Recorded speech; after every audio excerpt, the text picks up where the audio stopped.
नमस्कार. कुकीत मनामध्ये आपलं स्वागत. आज आपण विदर्भातील स्पेशल असलेली पुडाची वडी बनवणार आहोत. पुडाची वडीची रिक्वेस्ट माझ्या चॅनलचे व्ह्यूअर रेश्मा काटे यांनी केलेली आहे. तर आधी पुडाच्या वडीच्या आवरणासाठी पीठ मळायला घेणार आहोत. याकरता लागेल 1 कप बेसन, 1 कप मैदा, 1 लहान चमचा लाल तिखट, अर्धा चमचा ओवा, अर्धा चमचा हळद, याचबरोबर 2 चमचे तेल आणि अर्धा चमचा मीठ किंवा चवीपुरतं मीठ. एका मोठ्या प्लेटमध्ये बेसन पीठ, मैदा, लाल तिखट, हळद, ओवा आणि मीठ टाकून या पिठावर तेलाचे कडकडीत मोहन ओतून घ्यावे. सर्व व्यवस्थित मिक्स करून घ्या आणि या पिठात थोडे थोडे पाणी टाकून पीठ छान घट्ट मळून घ्यावे.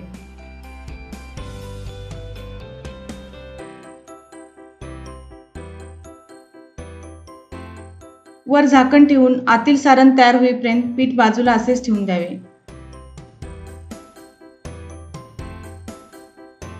आता सारण तयार करायला घ्या. याकरता लागेल 4 लसणाच्या पाकळ्या, 2 हिरव्या मिरच्या, अर्धा इंच आलं, 2 कप कोथिंबीर. इथे मी कोथिंबीर आधी निवडून धुवून टिश्यू पेपरवर पूर्ण कोरडी करून घेतलेली आहे.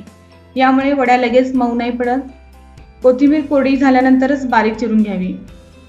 याचबरोबर लागेल अर्धी वाटी सुकं खोबरं, 1 चमचा लाल तिखट, 2 लहान चमचे पांढरे तीळ, 2 लहान चमचे खसखस, 1 चमचा लिंबूचा रस, 1 चमचा साखर आणि पाव चमचा मीठ. आधी एका पॅनमध्ये तीळ छान भाजून घ्यावेत. एकदा का तीळ तडतडायला लागले की एका प्लेटमध्ये थंड होण्याकरता काढून ठेवून द्यावे.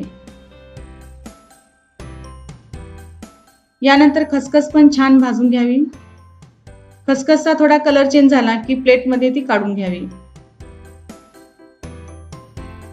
सुके खोबरंही खरपूस भाजून घ्या.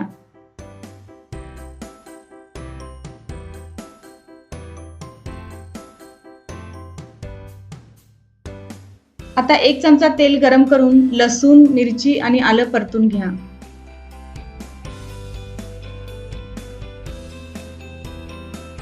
आणि थंड होण्याकरता ठेवून द्यावे. एकदा का ही सर्व जिन्नस थंड झाली की मिक्सरच्या लहान भांड्यात लसूण, मिरची, आलं, भाजलेलं सुकं खोबरं, तीळ, खसखस काढून याच्यात लाल तिखट, साखर, मीठ टाकून जाडसर वाटून घ्यावे. हे तयार मिश्रण एका प्लेटमध्ये काढावे. यामध्ये लिंबूचा रस आणि बारीक चिरलेली कोथिंबीर टाकावी.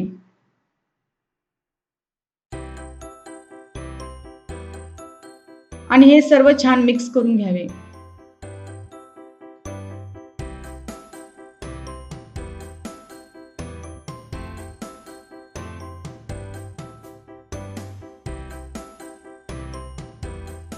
आता वर पोळीवर लावण्याकरता एक पेस्ट तयार करूयात. याकरता एका वाटीमध्ये चिंच गुळाची चटणी 1 चमचा गोडा किंवा गरम मसाला आणि 1 चमचा तेल हे सर्व नीट मिक्स करून बाजूला ठेवून द्यावे. तुमच्याकडे जर चिंच गुळाची चटणी नसेल तर चिंचेची पेस्ट जरी वापरला तरीही चालेल. आता आपले पुडाच्या वडीचे आवरणासाठीचे पीठ मळून तयार झालेले आहे. आतील सारण देखील तयार झालेले आहे आणि वर पोळीवर लावण्याकरता पेस्ट देखील तयार झालेली आहे. आता पोळी लाटायला घ्या. पोळी जास्त पातळ किंवा जास्त जाडसर देखील लाटू नये. पोळी लांबट आकारात लाटून घ्या.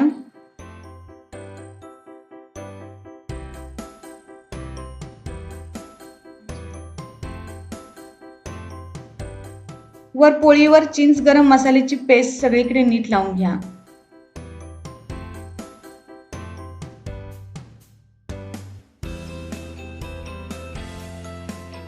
साधारण 2 चमचे सारण पोळीच्या मध्ये ठेवून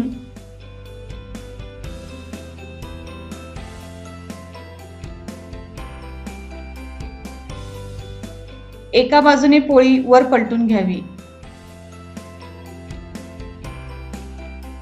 वर थोडे पाणी लावून घ्या आणि दुसरी बाजू देखील पलटून घ्यावी. दोन्ही हातांनी प्रेस करत त्रिकोणी आकार द्यावा. बाकीच्या दोन्ही कडा पण नीट पाणी लावून बंद करून घ्या जेणेकरून सारण बाहेर येणार नाही. याच प्रकारे बाकीचे राहिलेले रोल्स देखील तयार करून घ्या.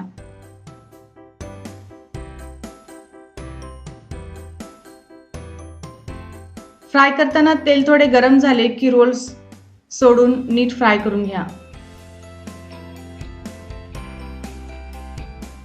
गॅस मंद आचेवर ठेवूनच रोल्स तळून घ्या.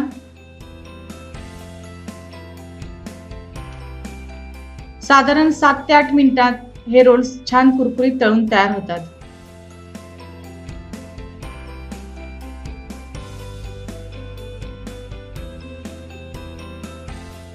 हे रोल्स ऑलमोस्ट रेडी आहेत.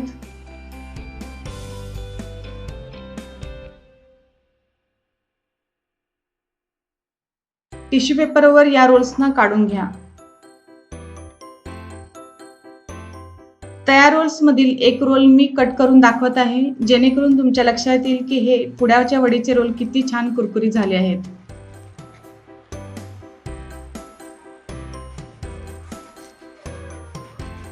या वड्या गरम असतानाच सर्व करा.